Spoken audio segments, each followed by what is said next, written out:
ప్రభువైన యేసుక్రీస్తు మధునామంలో మీ అందరికీ ఉదయకాలపు శుభములు తెలియజేస్తూ ఉన్నానండి. ఈరోజు దేవుని వాగ్దానం 2 కొరింథీయులకు రాసిన పత్రిక 9వ అధ్యాయం 8వ వచనం. మీరు సర్వ సమృద్ధి గలవారే, ఉత్తమమైన ప్రతి కార్యమును చేయుటకు దేవుడు మీ ఎడల సమస్త విధములైన కృపను విస్తరింప చేయగలడు. దేవుని బిడ్డలారా, మీరు సర్వ సమృద్ధి గలవారే. దేవుడి ఉదయకాలం మీ కుటుంబాల్లో సర్వ సమృద్ధి అయినటువంటి ఆశీర్వాదాలతో దేవుడు నింపబోతున్నారు.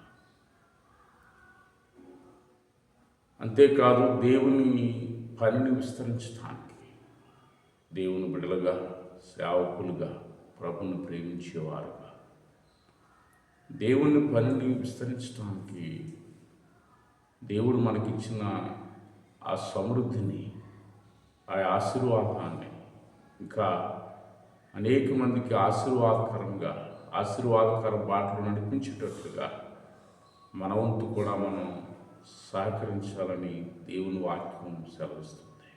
కాబట్టి ఉదయకాలం మరి దేవుడు ఆ విధంగా దేవుని పనిని విస్తరించడానికి దేవుడు మీ ఎడల, మీ కుటుంబం ఎడల ఆయన కృప విస్తారముగా ఉన్నదని దేవుడు వాగ్దానం చేస్తున్నాడు. దేవుడు కొద్ది మాటలు దీవించుడుగా.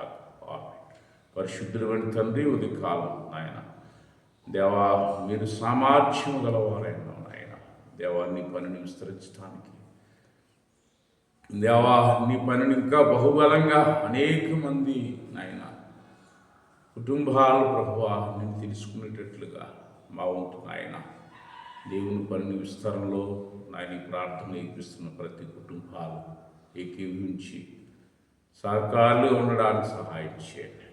ఆ విధంగా వారికి సామర్థ్యమును, ధనమును నాయన ప్రభువా ఆరోగ్యమును బిడ్డలకు దయచేయమని ప్రార్థన చేస్తున్నారు తండ్రి. ఉదయకాలం స్కూల్కి, కాలేజీకి వెళ్తున్న బిడ్డలకు, డ్యూటీకి వెళ్తున్న బిడ్డలకు, అలాగే నాయన దేవా ఈ ప్రార్థన ఏకీపిస్తున్నటువంటి ప్రతి కుటుంబాలని దీవించను, వారి అక్కర్లు తీర్చను. ఎవరన్నా అనారోగ్యంగా ఉంటే వారిని స్వస్థపరచండి. నీ పరలోకపు దీవెనలు నాయన ఈ ప్రార్థన ఏకీవించినటువంటి ప్రతి బిడ్డలకు మీరు దయచేయమని యేసు నామమున ప్రార్థన చేసి మీరు కూర్చున్నారు మా పరమ తండ్రి. My God bless you. దేవుడు మీరు దీవించి ఆశీర్వదించును గాక. ఆమేన్.